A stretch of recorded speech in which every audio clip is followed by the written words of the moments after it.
Bienvenidos al mes de Bob Dylan en Biffard Smiles, amigos. Va a ser completamente dedicado a Robert Allen Zimmerman. Y hoy tenemos 2 minutos con un disco y vamos a entrar así al asunto. Como muchos sabrán, con muchos de los discos clásicos de Dylan, se han hecho lo que se llama bootleg series. O sea, son discos que vinieron ahora hace poco, expandidos o digamos contando una historia alternativa de cada disco. Y el disco que vamos a hablar hoy salió hace relativamente poco, 4 o 5 años, uno que se llama Another Self-Portrait, que todo el mundo lo elogió, pero de manera unánime, fue medio raro. Creo tener la respuesta para eso, pero lo vamos a decir al final. El disco del día de la fecha es, amigos, ustedes pueden saberlo muy bien, es Self-Portrait, autorretrato, por supuesto lo hizo él, estaba empezando claramente, ¿no? Es un disco doble que sale con la intención de pegarse un tiro en el pie, digamos, de auto boicotearse completamente.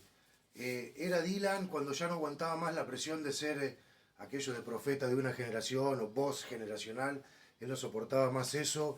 Tenía tipos que le estaban revolviendo la basura cuando la tiraba afuera de su casa, y era el momento en que él, creo que había tenido 3 hijos o 4 todos seguidos, y se estaba dedicando mucho a cambiar pañales. Así que él saca este disco para sacarse el mito de encima.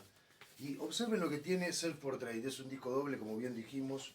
Ahí pueden ver el interior. Mirá la pinta acá de Pater Family de Bob. Lo que tiene este disco es que para la época 69, en donde todo el mundo estaba, digamos, tomando partido, era la revolución, y Dylan estaba haciendo canciones que se podrían tildar de conservadoras o reaccionarias. Mirá la lista. Early Morning Rain, bueno, ese bien porque es Gordon Lightfoot, se nota que a Dylan le gusta. Let It Be Me, uy, uy, una versión bastante floja de la que Rolling Stone. Blue Moon, Take Me As I Am, eran los temas que le gustaban a los abuelos en aquel entonces. Así que Dylan hace este disco como diciendo, bueno, odienme, ahora odienme.